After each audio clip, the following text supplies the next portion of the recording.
Assalamualaikum warahmatullahi wabarakatuh. Kembali lagi di YouTube channel saya Funky Kesnandari.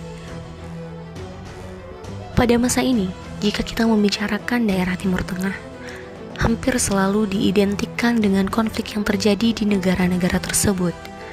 Konflik yang berkepanjangan dan sekolah tanpa henti membuat daerah tersebut dicap sebagai daerah rawan konflik.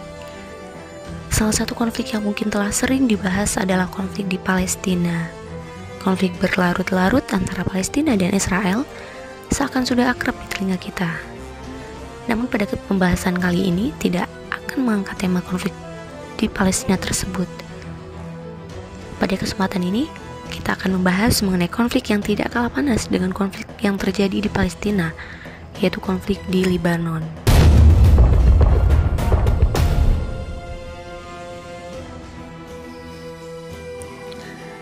Libanon secara geografis memiliki luas sekitar 10.400 km persegi, terbagi dalam 4 wilayah besar yakni dataran pantai, lembah Bika, pegunungan Libanon, dan pegunungan anti-Libanon. Konflik telah akrab di Libanon sejak daerah tersebut menjadi bagian dari Imperium Utsmani.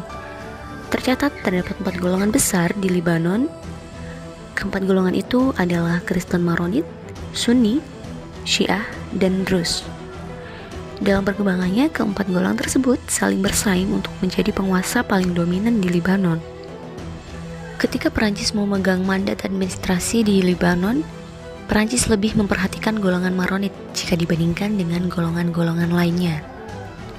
Perhatian khusus Perancis khususnya terwujud di bidang pendidikan yang mengakibatkan golongan Maronit berperan dominan di bidang baik ekonomi maupun politik.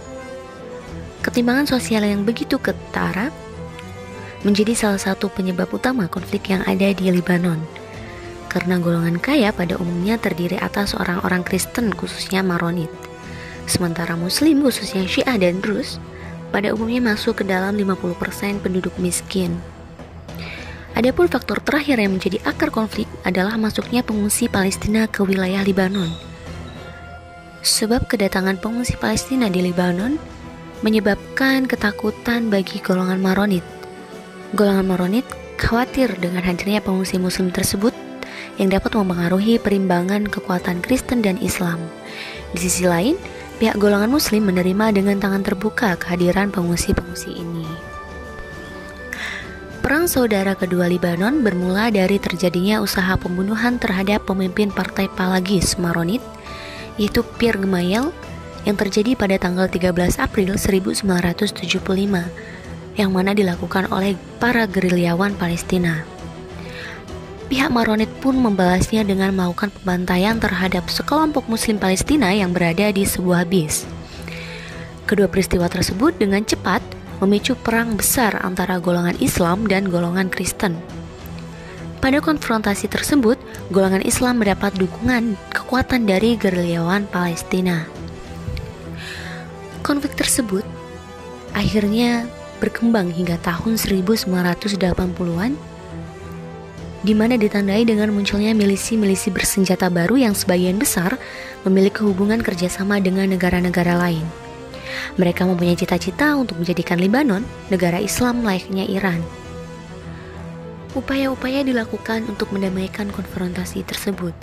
Tidak kurang 10 kali, pimpinan Uskup Agung Maronit Nasrallah Sefer dan Pastor Khalil Abi Nadir menyerukan perdamaian, namun hanya berakhir pada kegagalan. Bahkan himbauan langsung dari Paus Yohanes Paulus II tidak ditanggapi keduanya. Konflik antara keduanya baru berhenti setelah Jenderal Aoun dipaksa keluar dari istana presiden dan diasingkan. Angkatan bersenjata kembali dihimpun di bawah komando pusat, sekaligus menandai berakhirnya perang saudara kedua yang telah berkobar sejak 1975 sampai 1990. Perang saudara kedua tersebut menyebabkan 250.000 kematian dan migrasi hampir 1 juta orang dari Libanon. Nah, itu tadi merupakan sejarah pergolakan yang ada di Libanon. Semoga bermanfaat. Saya akhiri, wassalamualaikum warahmatullahi wabarakatuh.